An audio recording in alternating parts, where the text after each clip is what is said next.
City of Stevens Point Historic Preservation Design Review Commission meeting, recorded January 19, 2023. Meeting for Design Review Commission open on January 19th, 2023. Roll call. Siebert. Here. Monk. Here. Christensen. Here. McFarland. Present. Malewski. Here. And Hornig. Here. And then Malewski, since there is a vacancy in one of the commissioners, you will have the ability to vote for the remainder of the meeting. Okay. Number 2 on the agenda, report of the November 15th, 2022 meeting of Historic Preservation Design Review Commission. Entertain a motion to accept the minutes from the November meeting. Also approve. Okay. Ms. Malewski, a second, please. I'll second. Mr. Christensen, thank you. Comments? Changes? Seeing none, all those in favor of accepting, say aye. Aye. Opposed? Aye. Eric. Okay. Okay, number 3, public hearing and action on a request from the City of Stevens Point to amend Chapter 22 Historic Preservation and Design Review Ordinance of the revised municipal code of the City of Stevens Point. Said request amends Section 22.05 for the purpose of adopting an ordinance preventing demolition by neglect. Go ahead. Thank you, Chair. So the request before you today, or the presentation that I'll give, is fairly similar to the presentation I gave you all the first meeting where we discussed it. So this presentation is kind of gives some more background information for folks in the audience, folks on Zoom, or folks who may want to watch this at a later date between now and the council meeting in February, should action be taken on this request this evening. So what is demolition by neglect? Definition in the proposed ordinance is the process of allowing buildings, streetscape or site improvements in historic and design review districts to decay, deteriorate, become structurally defective, or otherwise fall into disrepair. And really the purpose, the definition of what demolition by neglect is, that's rooted in the purpose and intent statement of this commission. Essentially, why was this commission formed several decades ago? The purpose of this, of why demolition by neglect is a recurring issue in communities across the state, across the country, really hones in on the purpose and intent of historic preservation commissions, broadly speaking. So what is examples of neglect onto a historic building? So on the screen, it's a lot of text, just giving a few examples of what this entails. This could be deterioration of exterior walls, of foundations, of chimneys. It could be cracks in mortar and brick, deterioration of any weather protection improvements on a building, roof coverings, for example, paint, and then deterioration of exterior stairs, porches, handrails, more of the secondary improvements on a building. And these pictures, you all have seen it a few months ago, just gives a couple examples of what neglect is, what really is the focus on this proposed ordinance. This is not major structural issues that's going to harm the integrity of the building right now at this very moment. These are more smaller issues that if left unaddressed over a period of time, in a short period of time, will compound into bigger issues that could harm the structural integrity of a historic building. Case in point, the picture on the northeast upper right-hand corner of the slide shows cracks in the mortar, cracks running along the mortar. This is really evident, especially now where you have a snowy day like today. Moisture penetrates into the outer layer of the brick. Once it gets colder, the water that retains into the outer layer of the brick will freeze.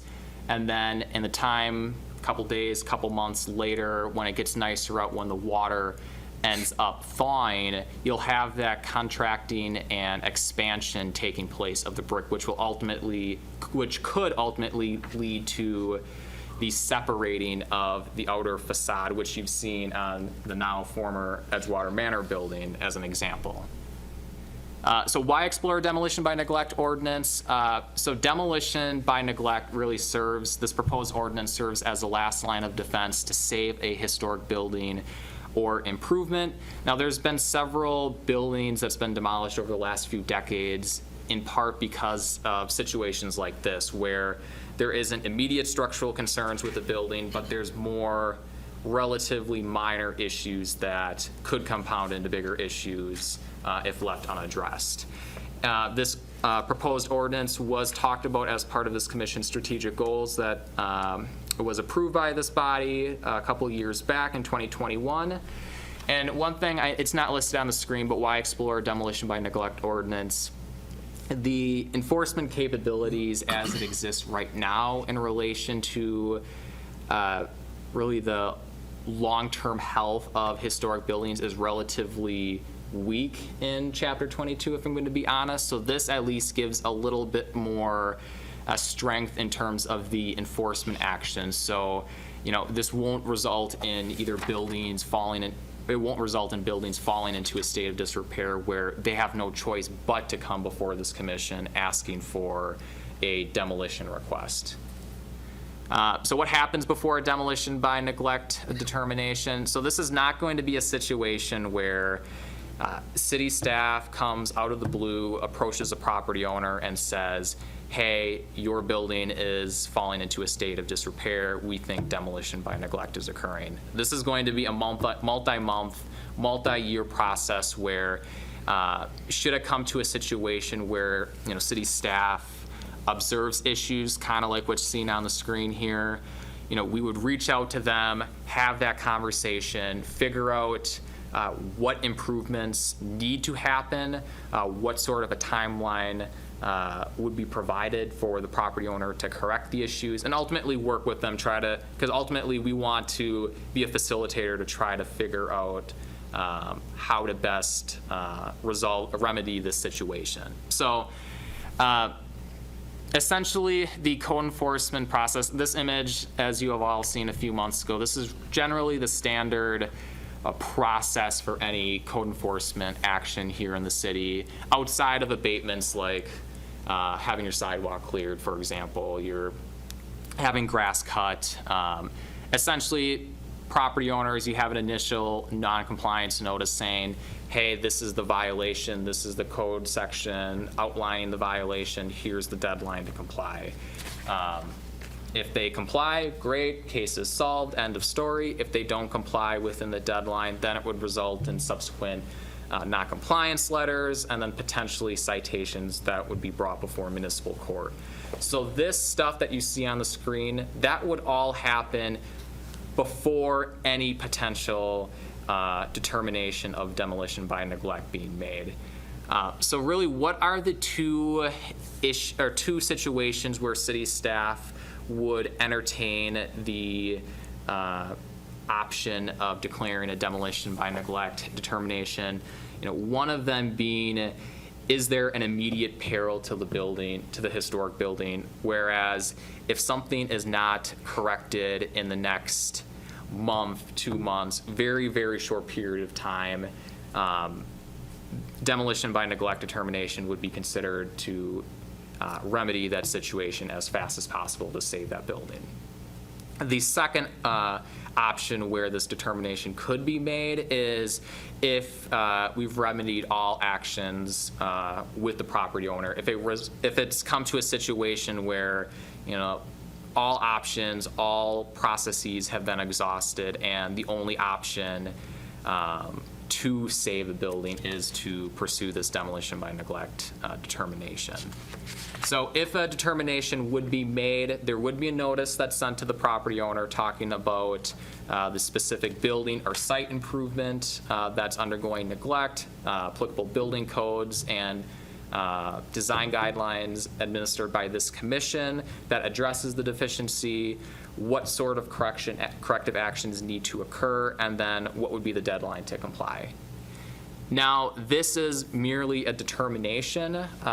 If a determination is made, it would automatically be brought before this body, essentially as a checks and balance to make sure that city staff was in the right in determining that demolition by neglect is taking place. So when this commission would meet on a demolition by neglect determination, there would be a public hearing as what we will be having in a few minutes.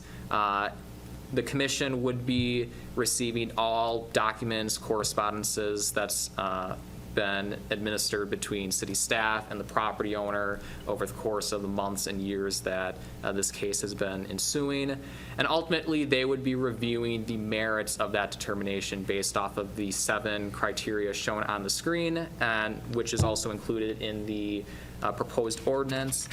And then ultimately, this commission has the ability to either confirm or deny that determination. Similarly, with most other determinations made by this commission, Plan Commission, standing bodies, there is the ability to appeal a determination before council. So public hearing would be conducted during a common council meeting. Should an appeal be brought before them, all documents would be brought before them, and then by 2/3 vote, the council would have the right to confirm, reverse, or modify the findings that was made by this body, or refer it back to the commission if there's any long-standing issues, questions that they may have. If all options are exhausted by this commission and or council, formal determination would be sent to the property owner saying the specific timeline when these improvements would have to occur by. And this is the last chunk of the proposed ordinance, but if the neglect is not remedied within the time period described, the city would reserve the right to abate the issue, and then whatever costs that's associated with abating that issue, correcting that issue, would be placed as a lien on their property taxes, so that they would have to pay in time for their property bill, or along with their property bill as well. So that's kind of about it. There's a lot of detail there, so we're going to kick it off with the public hearing. Just since I know it's not too often that we have a public hearing conducted in this commission, but we'll conduct the public hearing, get feedback from the public who wishes to testify. I'll answer any questions that they may have, and then after the public hearing is closed, then we'll kick it back to the commission for comments. All right. I'd like to declare a public meeting open. Anybody wishing to talk, please come to the podium over there, state your name, and then whatever it is you wish to say. So, anybody? Okay. Declare a public meeting open. For the second time. For the second time, yes? No? Okay. Declare a public meeting open for the third. No? Nobody online? There are some people online, but Nobody's saying anything? no. Okay, declare the public meeting closed then. And I guess what we would do is to, excuse me, entertain a motion to accept the ordinance amending the revised municipal code of the city of Stevens Point. Anybody I move to accept. move to accept? A second, please. Holder Christensen will second. Mr. Christensen, thank you. Comments from the commission? Yeah, I have a couple comments. And that's basically, when I look at the ordinance, I looked at it again, and I know I had brought up before that, particularly for the residential part and probably for the downtown area too, materials. So if, right now, let's just say, because I'm in the historic district, so I'm just really aware of what this could mean, if my house, my siding was in really bad shape, and the city decided that I was, even though my house really isn't historic, you know, it's old, but it's not a historic house, that I should have to replace this whole section of siding. The way our HPDR guidelines are right now is I would have to have wood. I would have to have it planed because I have an 8-inch reveal. So I would not have any alternative, because the way our guidelines are is I would have to put that same kind of wood back on because there is no alternative. So I guess in some ways, I kind of see this particularly, and I'm thinking of it more in the residential area, but then, perhaps that's the case too for some of the property owners downtown replacing windows because certainly a lot of the downtown is brick and mortar, but obviously there's a mortar issue. I can completely understand that. But just say, as far as materials, they're not going to do anything with their brick other than repair the mortar, but say if they were doing windows, and right now it says you have to have wood windows, what's the alternative? I don't, it's a little bit like putting the restrictions, the cart before the horse, because I have no alternative as far as materials. And we were going to talk about that, but it just hasn't happened. And I think in some ways we should talk about that, so that if somebody does have to do a major repair on a house, they can think about alternatives that perhaps wouldn't be quite as pricey. Or if you were going to be living in a house for a long time, they would know they don't have to repaint it every 7 years because it was all going to peel. Because it's old wood, it's 70-year-old wood, and it's had multiple coats. So I guess that's one of the issues I have with it. And obviously, over this last period of time, I've really thought about it a lot more. The other thing is, I guess I don't quite understand the area that it says the surrounding streetscape or site improvements. I'm not really sure what that means. No, good question. That would be if there's any, say for example, arches that would be historically relevant to the site. It would be not necessarily a structure per se, but an improvement on the property itself that blends in, that has historical relevance, that complements the historic building on the site itself.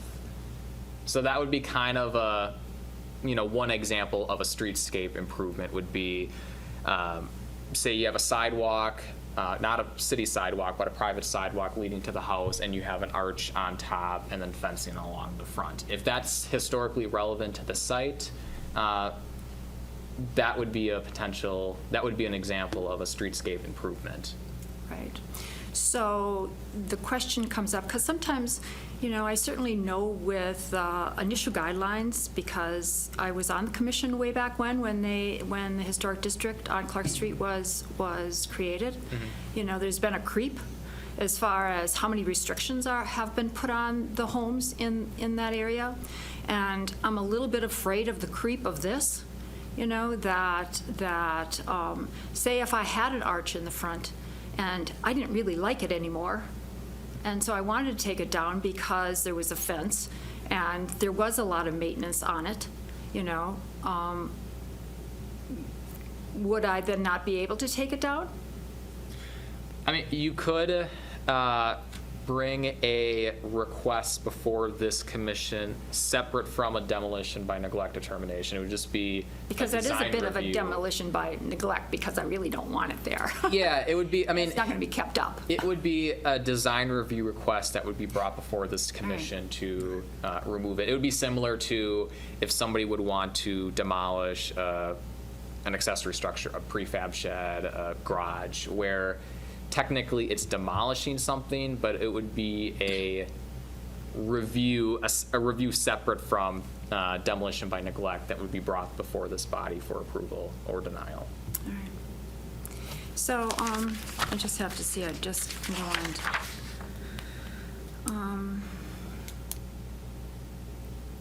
So I gotta see what section this is. On section 5, and it's at the end there on 7. Again, I think we talked about this at one of the meetings, that I still feel it's too open. as far as what the commission determines to be relevant to the standards and underlying purpose. Other factors, it's really open as far as I'm concerned, If you are just initiating this kind of restriction,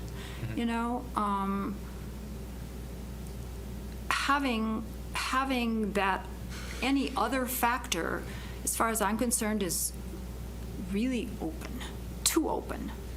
Yeah, so this subsection 7, so this was thought about between myself and City Attorney Beveridge as, in a way, kind of being a catch-all of certain, going back to the purpose and intent statement here, and really the rest of Chapter 22. If there's specific requirements, specific goals of that chapter that's outlined within Chapter 22, but is not incorporated within subsection B, the review standards for this commission, that could be a determining factor to determine whether demolition by neglect is occurring. A good example would be really the long-term goal, it isn't into fruition now, is for each historic district to have a historic preservation plan. This is specifically called out in Chapter 22 as being a plan that is created, but we don't have it right now. So it would be, and a historic preservation plan is essentially a smaller scale planning document for each specific historic district. So if there would be any purpose statements, any goals, objectives, policies within a historic preservation plan for the Clark Street Historic District that would be contrary to a specific example of neglect that's occurring, this commission could use this subsection 7, any other factor, as saying, here's why demolition by neglect is occurring. The reason why it's occurring is because it's contrary to really the preservation plan for this historic district. It'd be kind of similar, it's kind of apples and oranges, but kind of similar to conditional use permit, a site plan review, having to prove that those requests are compatible with the city's comprehensive plan, a longer planning document for a specific geographical area. So is it possible to make that more clear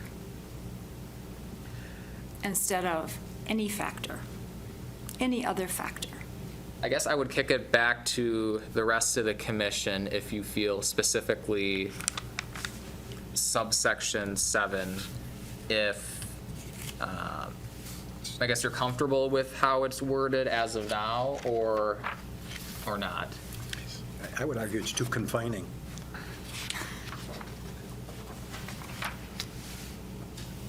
Just, I guess I don't find it problematic because of the fact that the decision of the commission isn't the final decision. There's always that appeal, and so there's also another step. It's not that all of a sudden people here might be in a bad mood and decide, oh, we're going to. The other thing to be mindful of is the fact that Madison's had this for however many years. It's been used twice in a city of that size. This is basically a tool of last resort. It isn't something we're going to be dealing with not even on an annual basis. maybe never. One would hope Maybe not. never, hopefully. So I don't find it that problematic because there are levels of appeal, and it's just, to me, what it does do is make it more likely that the city staff and the property owner are going to be able to work together to find a positive solution. If not, then we have all those other steps, and still, this group's decision isn't final either. Any other? Comments or questions, or? And, I mean, there is the possibility, if you wanted to invoke a motion to, like, if you're not comfortable with this condition number 7, to move to strike this review standard from the proposed agenda. That's something that, there is a motion overall to Okay. approve, but you could strike, Right. basically have a separate motion to strike something or add something to the proposed ordinance. The other thing for the council, for the commission's action to be, if it gets appealed, for it to get past city council, it needs a 2/3 vote. So, I mean, there's a pretty high standard of there's a pretty high burden of proof, and so I think there's been efforts made to prevent a frivolous decision to be made hastily. I think there's mechanisms in place. And then I just had one other thing. The abatement by the city. It says the building superintendent may enter upon the premises. So how, I mean, what is the license of that? You know, do you have, yeah. Yeah, Is there some kind of a legal process there? Because that just stands out for me. Yes, so there is a legal process essentially to gain entry into a property. So that legal process would And what have is to be that? The process is, I'm not a lawyer, so I can't speak too well to this, but it's essentially bringing before, I believe, a circuit judge, if I'm not mistaken, basically saying, here's the grounds for why we need to gain entry into the property. And I mean, ultimately, it would be up to them to say whether or not the burden of proof is met or not. Okay, so is that something that's stated in here otherwise? It's not stated specifically in this proposed ordinance, but it is stated elsewhere in Chapter 22. Okay. All right. Any other comments or questions? No, I think that's it. Okay, we'll call for a vote then to accept this modification, I suppose, on ordinance amending the revised municipal code. All those in favor of accepting this, say aye. Aye. Opposed? I'm going to Okay, abstain. passed. Abstain? I'm going to abstain mainly Abstain? because I'm in the Okay. district, and I'm a little, yeah, Well, that's then, yeah. It would be, did we hear Eric on the? Yes, I voted aye. Okay, oh, you did? perfect. Okay, So it would be Yeah. 4-0 and then 1 abstention. Yep. Okay, so passed. Yes. All right, on the agenda, number 4, discussion on historic plaque program. All right. So last time we met in November, I believe, this commission voiced approval for exploring a plaque program and instructed staff to begin the process of identifying potential plaque designs. So included in the packet, I gave you a rough framework of things that would need to be thought out prior to reaching out to a sign vendor to get a quote as to how much this would cost and kind of compile a rough design as to what the plaque would look like. Want to state from the get-go, we're not going to go through all of these this evening. This is going to take likely 2-3 meetings to go over, just based off of the conversations from other communities in the state who's adopted a similar plaque program. So I'm going to start with arguably some of the lower hanging fruit. Next time when we meet, I figured on focusing more on really the verbiage that's going to be stated on the plaque. So if you have any thoughts, preferences, inklings, think about it and then take note, and then we can talk about it next time. I do have a request. Could you, I think it'd be nice to have information as far as if there's cost differentials between the various sizes and styles. I think that would be helpful too, because if you want people to utilize the program, it's got to be something too that's not going to be cost prohibitive. So if it'd be possible to get some information prior to our discussion, I think that would be informative as well. Yeah, no, definitely. And at least what I've researched so far from other communities is that really the big determining factor as to how much plaque's going to cost is going to be the verbiage that's displayed on the plaque. If you want something as elaborate, in this case, as City of Milwaukee, where personally, I feel like there's too much words, there's too much going on here.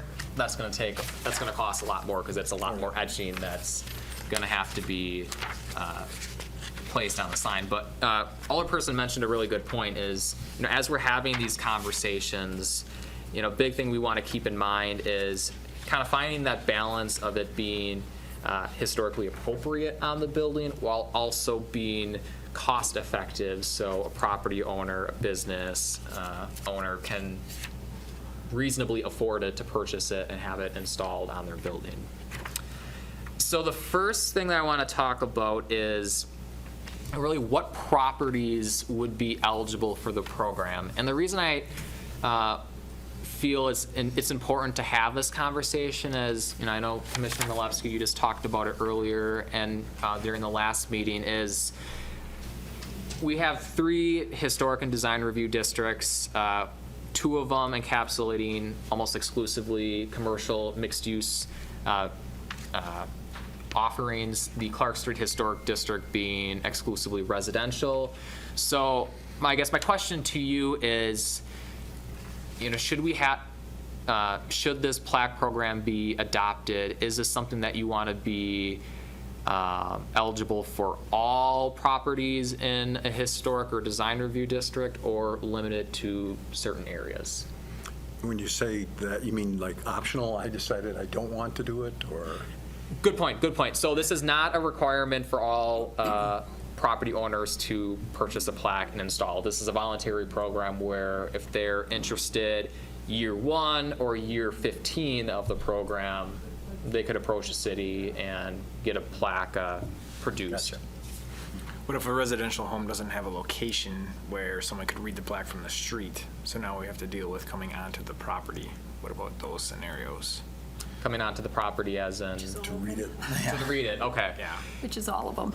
Yeah, and that's a really good point. As we talk, I don't believe we're going to talk about it today per se, but we can allude to it, is really the size and the text font of what's going to be on the plaque. Sure. I mean, if there is an interest in having it on the for the Clark Street Historic District as well, that may be a consideration to have the plaque be a little bit bigger, since, as you mentioned, setback from street to building is considerably more from when compared to downtown. So that's a good point. So I'm kind of in favor of just the commercial areas for these plaques, because otherwise you're going to intrude on some of the. If you go to rural Wisconsin, Sure. They have very distinctive dates. Oh. Given when the house was built. Yeah, sure. And it just stands right out. You don't have to go onto the property. And they're only about that big. Sure, in the brick, for example, the years. I think they're wood. Oh, okay. At least most of the houses are wood. Sure. But it stands right out because of the paint. Okay. Couldn't we do like a one plaque for for commercial, one? Oh, sure. Put one for residential, like 2 different plaques styles. We could.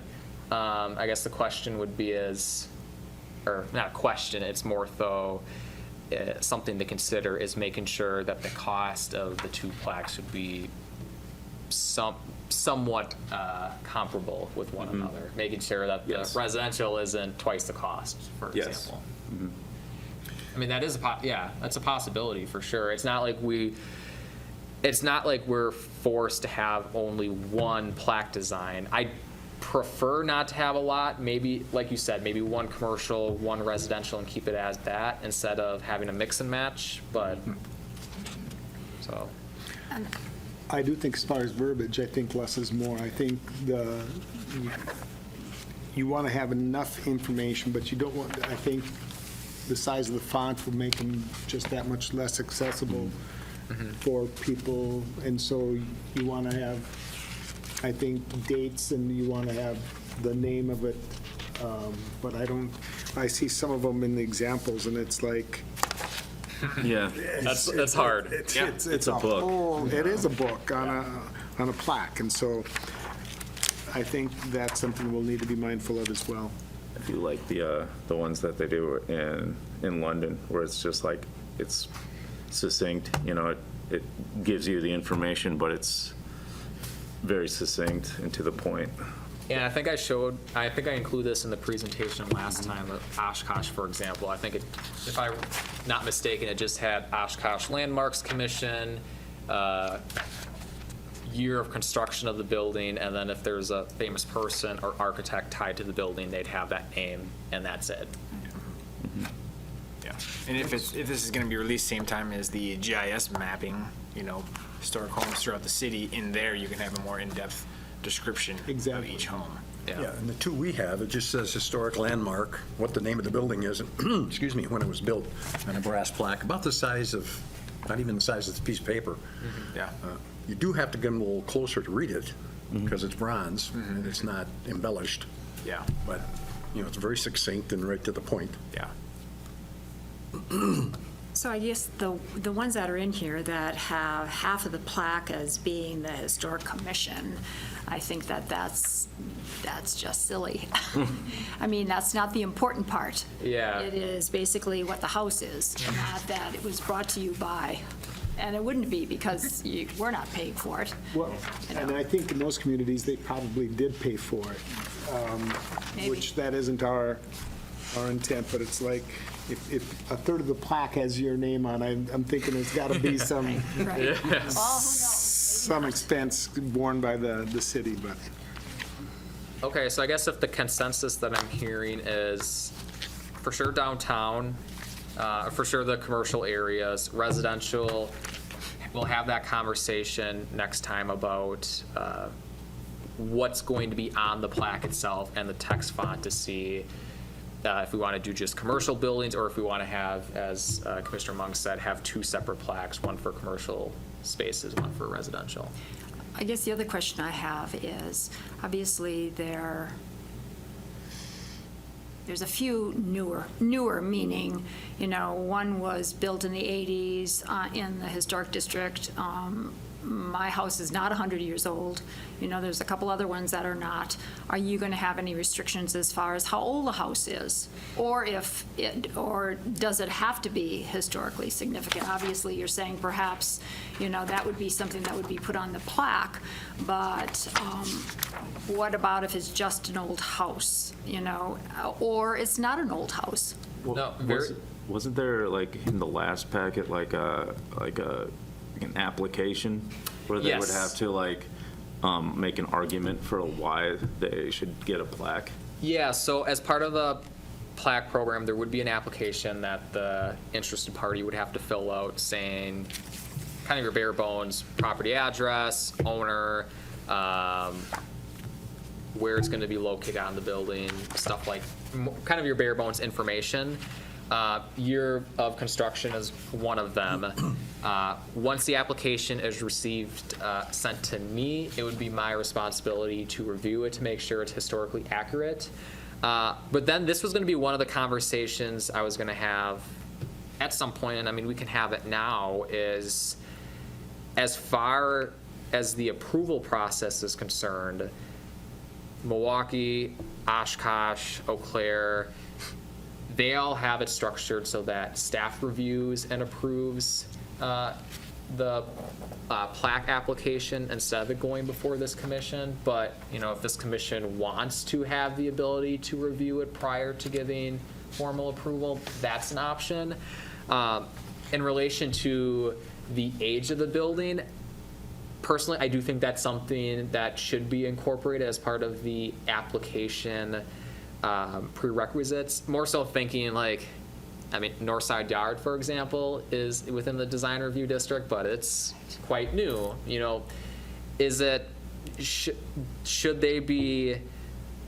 Should they have the ability to have a plaque on that building when it's quite new? It's not as historically relevant when compared to downtown, for example, Right. along the square, along Main Street.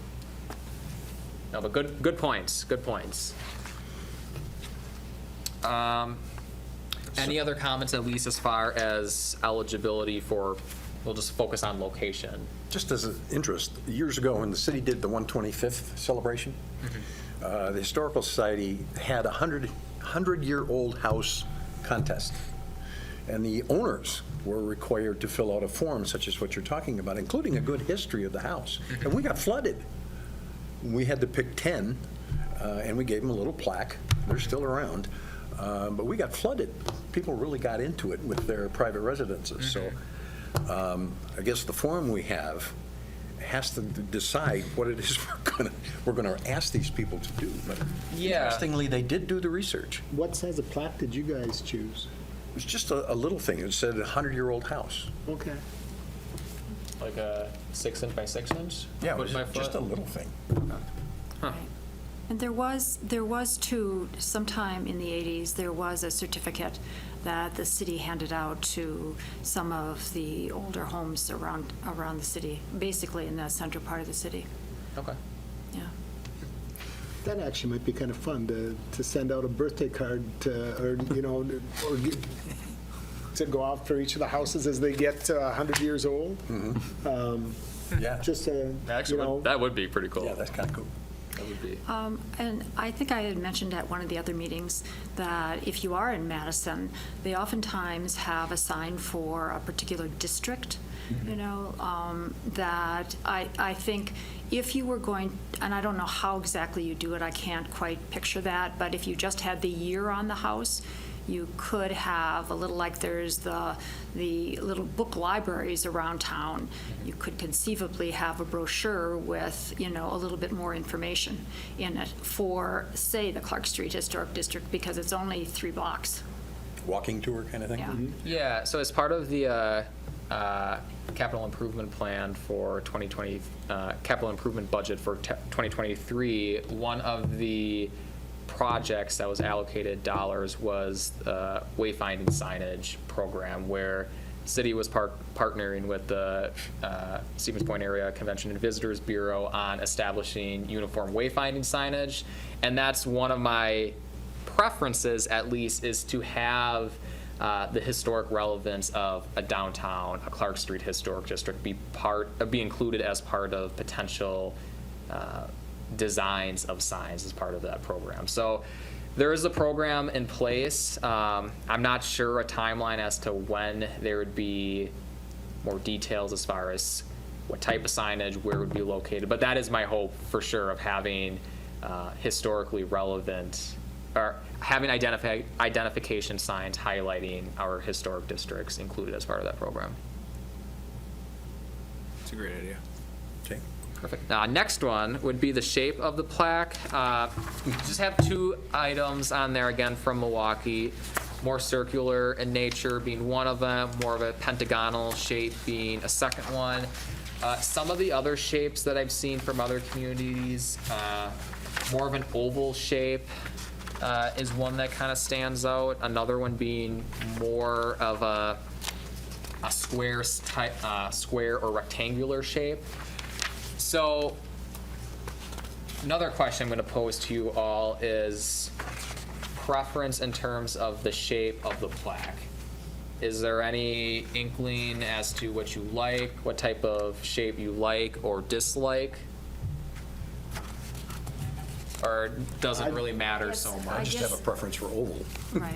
Yeah. I think it's about what you're putting on it and which one in the, can be most efficient for what you're putting on it.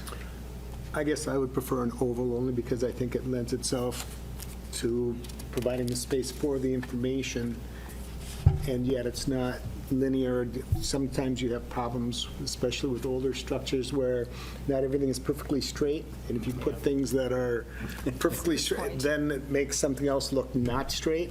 And so by being, I think, round, obviously you don't have any lines to compare to, but doesn't necessarily make the most efficient use of the space. I think oval, for if you're including text, is probably, that would be my Probably preference. visually more catchy. Yeah. Or square is just kind of boring. Yep, yep. I agree. I mean, it would stand out a little bit, thinking more so downtown where you have storefront windows, where if you have the windows being more square in nature, but having a circular sign right beside it, it does have that pop factor. It does have that draw where if you do a split-second look, that's going to be one of the first things, hopefully, you see. So, It's probably a good idea to go downtown and see how many spots there are for what size. Yeah, that's, Glue it to a window. yeah. Okay, perfect. So I guess consensus that I'm hearing is circular would be, oval would be preferred. Well, it's nice. Perfect. Next one, material. So I really liked how when Milwaukee went through theirs, giving an explanation of a bronze or an aluminum plaque, really what are the pros and cons of either option. So for a bronze, really the benefit of using bronze for the material of a plaque is that the letters and symbols generally stay visible over time. There isn't a decaying factor, as I'll talk about more with aluminum. The downfall of it is, as you all know, over time you have this chemical reactions that take place. So you might have this shiny, dark brown, goldish color, but in 15, 20 years or so, depending on how exposed it is to the elements, it'll transition into this more teal color. Verdigris. Verdigris. Yeah. The cupric oxide. Is that French? Sure. Okay. From some- Latin, from green for red. Latin. Yeah. Okay. Next material, aluminum. Pros, a big benefit is that these letters and symbols generally are more visible. The problem is that it is prone to oxidation, as you see top image being really brand spanking new, second one being after years of exposure to the elements. And the issue, or one of the problems, one of the downfalls with using aluminum as a material is that it requires a lot more maintenance. If it results in a situation where a property owner is not constantly maintaining it, it could result in this advanced oxidation where if it would be cleaned to make it look brand spanking new, you would essentially have to etch off a considerable amount of these letters, of these symbols, which would be counterintuitive if you have a plaque without any verbiage, as we're talking about having on it. So these are really, and I guess before I kick it back to you, these are generally the two types of materials that I've seen used for these plaques, bronze or aluminum, unless either of you know of other materials that were used. So what is the one on the square? That would be, I would assume bronze, yeah. The bronze? Yeah. I think one of the problems with, sometimes you see a plaque and the letters stand out, but it's because the interior is painted or something and it's black and it pops off. So it looks like a mess after a while, and I'm not sure what those particular plaques, obviously I'm aware of the fact the paint popped off, but what the plaque was made of, I don't know. Okay. No. the But two- you've seen those, right? Yeah. Yeah. The two we've had that are bronze, we've had for about 20 years now, and they're just fine. And they're exposed to the sun directly about half the day, and they're just fine. I think the other issue is, again, like I mentioned earlier, is going to be cost. Yes. And the difference between, and I think that'll be important information to have. Yeah, 'cause for my- us to be able to make the best decision. My assumption is aluminum is cheaper than bronze. It says that in here, yeah. Does it? Yeah. That's for Although sure. I was surprised at how cheap the bronze ones were. Okay. I'll have to go back and look exactly, but they were, I figured they'd be hundreds of dollars, and they weren't.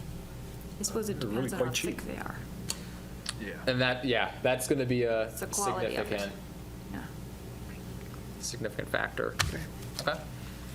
Next one being background color. So this is kind of going to be more of the fun, artsy conversation. So I've included all the pictures showing the wide array of different color options, but I want to kind of first talk about the different options, just looking holistically.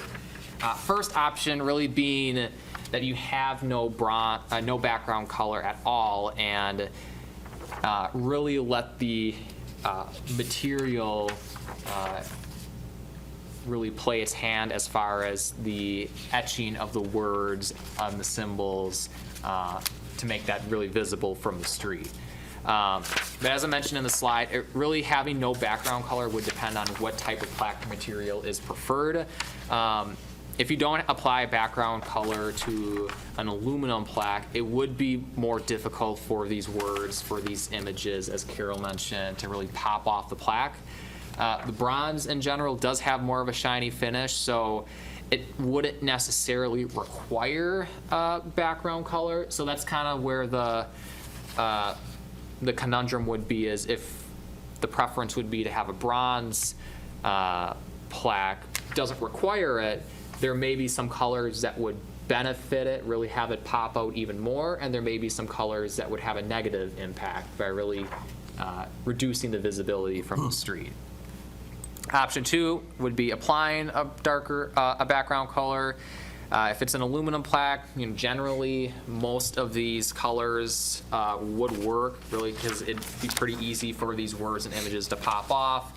If you choose more of a bronze plaque, generally the darker colors would be better, in part because of the oxidation process. But before we kick it off with colors, I just want to keep in mind that the facade material and the color of a building is very important in the context of what should be a color or colors of this plaque.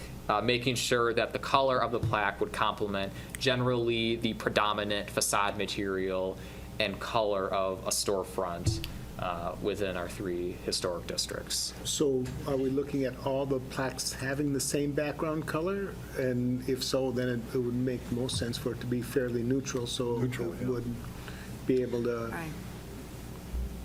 be used in a variety of settings. And I guess that's a good conversation to have, is do you want to restrict it to one color option regardless of material, or would you prefer to have 2, maybe 3 tops? I wouldn't want an abundance of options, but would you want 1, or would you want a choice of, say, 2 colors to choose from?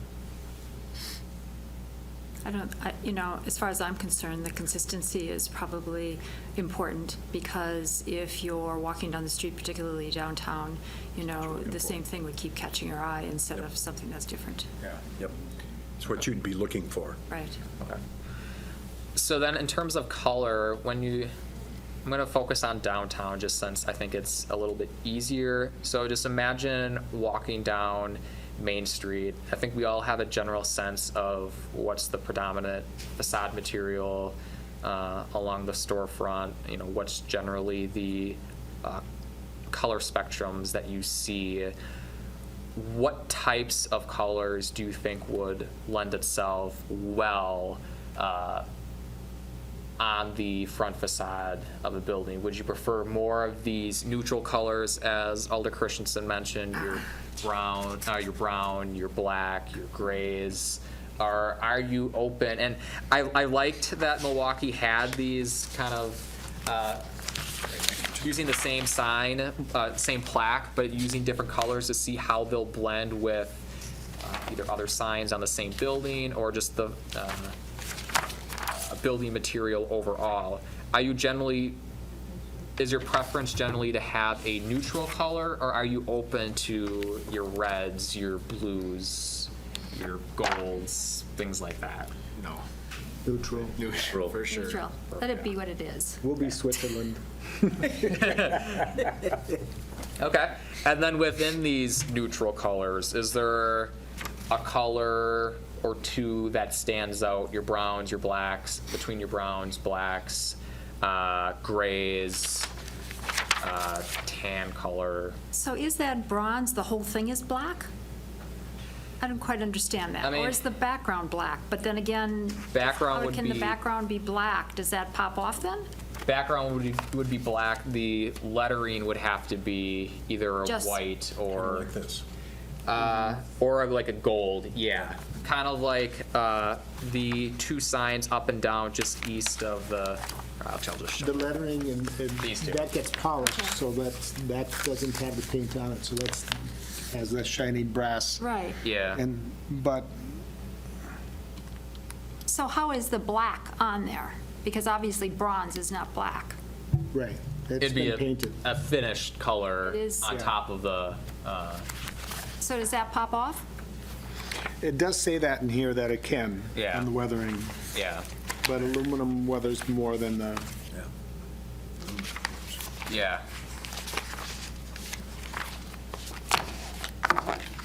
So, and if somebody says- really liked their building and the bronze started aging, they could go out and just polish the high part because the letters would be higher. yeah, and it'll shine it up, yeah. Yeah. You can. So I guess kind of talking about that specifically with a black color, is that something you're yes, no, kind of indifferent on having a finished black color on? We'll just use the bronze plaque, for example.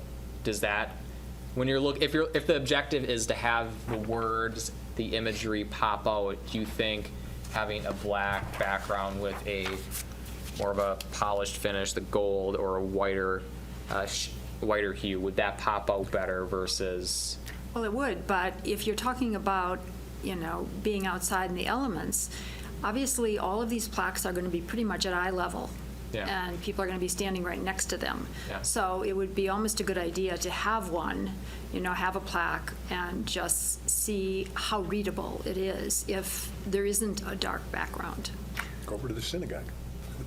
The one that I kind of like is the real dark brown, the large one. And if you take a look at it and you see how easy it is to read the font, and it may be just that it's a newer, but the one for the Pabst Theater, Yeah. Right. it's a real dark brown, and the letters seem to pop really well.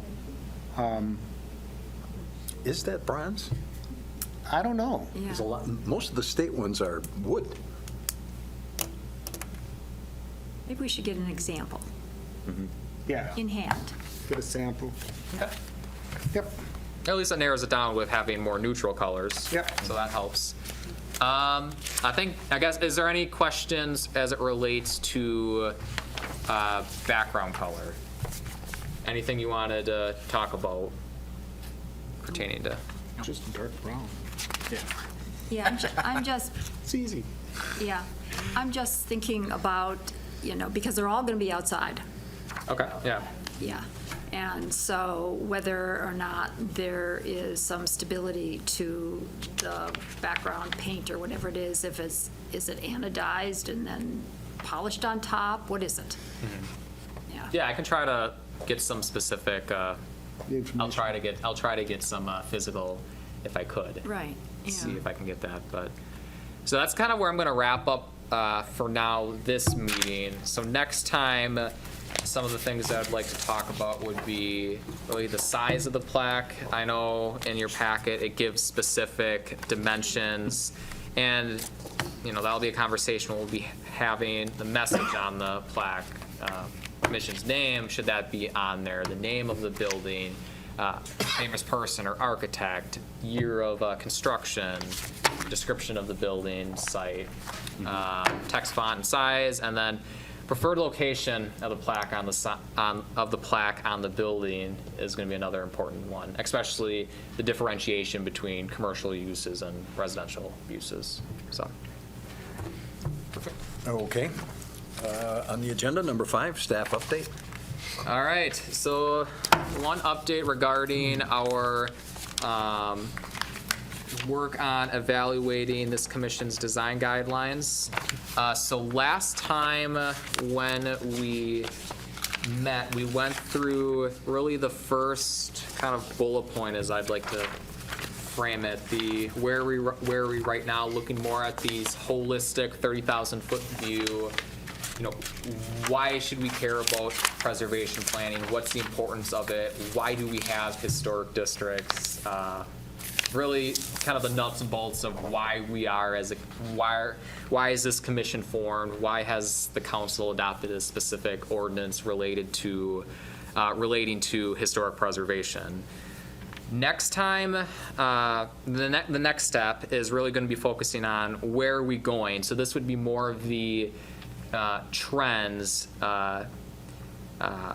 forecasting of what you see in the present right now. Is there any specific themes that you see, And in order to achieve this, what I'd like to do, when the weather gets a little bit nicer out, hopefully March-ish, likely probably May, April, given Wisconsin, is to have a walk audit amongst all of us where we would go out in the field and walk Main Street, walk the side streets downtown, and then either in the same meeting or another time, walk down the Clark Street Historic District and really just have that visual representation of trends that we see, any common themes that we stand out. Because I mean, I think we all can think of some of these through anecdotal evidence, but my preference in doing these walk audits is that you really learn a lot by just being on the street, being boots on the ground, and seeing within your own eyes whether these conditions are occurring. And then really, I think this would have a good segue then into the where do we want to be, really focusing on the heart of these conversations. What are our design guidelines right now? What are specific guidelines that works well? What does not work well? And then really going into the policy changes. What are specific changes, if any, that this commission would want to look at? So that's something that's coming down the pipeline, probably March, April-ish. And then the second thing that I'd want to talk about in relation to this is, this commission is going to have a heavy hand in these conversations about possibly updating, looking at, evaluating these design guidelines, but having public input is going to be extremely important as well.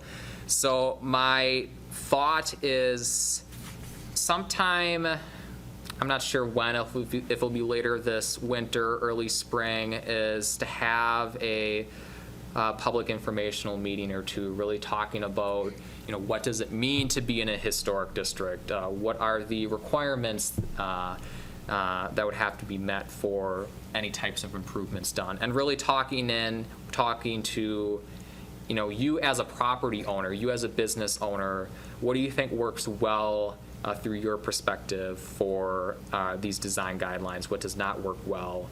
And then hopefully have these, have some common themes from the public that we can take back to this commission and have their perspective included as part of our conversations. So that'll be something I'll probably work with you, Alder Christensen and Alder Kiemer as well, in scheduling one or two or a couple, however many public informational meetings sometime later this winter. And you'll all be, if you wanted to attend as well, I'll leave that door open. We'll just have to notice it as such. So unless there's any questions, that's about it as far as the staff update. I was just going to say, I know that you were going to do some research as far as materials for alternates. Yeah, that's going to be something where when we talk about really focusing on a community vision, preferred, what's our preferred route in terms of these design guidelines? Well, we'll have that conversation to see, are there alternative material choices that this commission would want to pursue? Right. In a timely manner. Anything else? I just wanted to mention, too, that the reason that I didn't get a chance to right after that vote, the reason I abstained was because I am in the historic district, and, it may affect me financially one way or the other, and so I felt as though I should not vote. So. Okay, thank you. Any other comments? We are adjourned. A video of this meeting is available for viewing on the city's website, stevenspoint.com/videos.